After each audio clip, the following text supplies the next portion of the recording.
वहीं all India Muslim personal law board का वक्फ bill को लेकर बड़ा फैसला सामने आया। All India Muslim personal law board JPC के साथ करेगा बैठक।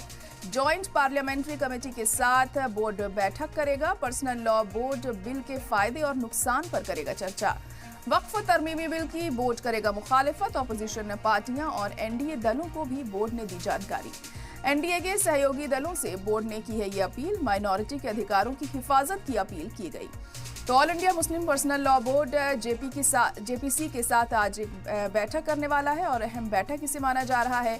इसमें ये चर्चा की जाएगी कि जो भी बदलाव इस बिल के जरिए किए जाने की कोशिश की जा रही है वक्फ बोर्ड एक्ट में, वो आखिर क्यों किए जा रहे हैं और उससे क्या फ़ायदा होगा, उससे क्या नुकसान होगा और ये करना कितना ज़रूरी है, इसका पूरा ख्याल यहाँ पर रखा जाएगा। इसीलिए ये मीटिंग की जाएगी। जेपीसी के जरिए all India Muslim personal law board ये मीटिंग करेगा। एनडीए के सहयोगी दलों से बोर्ड ने अपील की है कि माइनॉरिटी के अधिकारों की हिफाजत की जाए।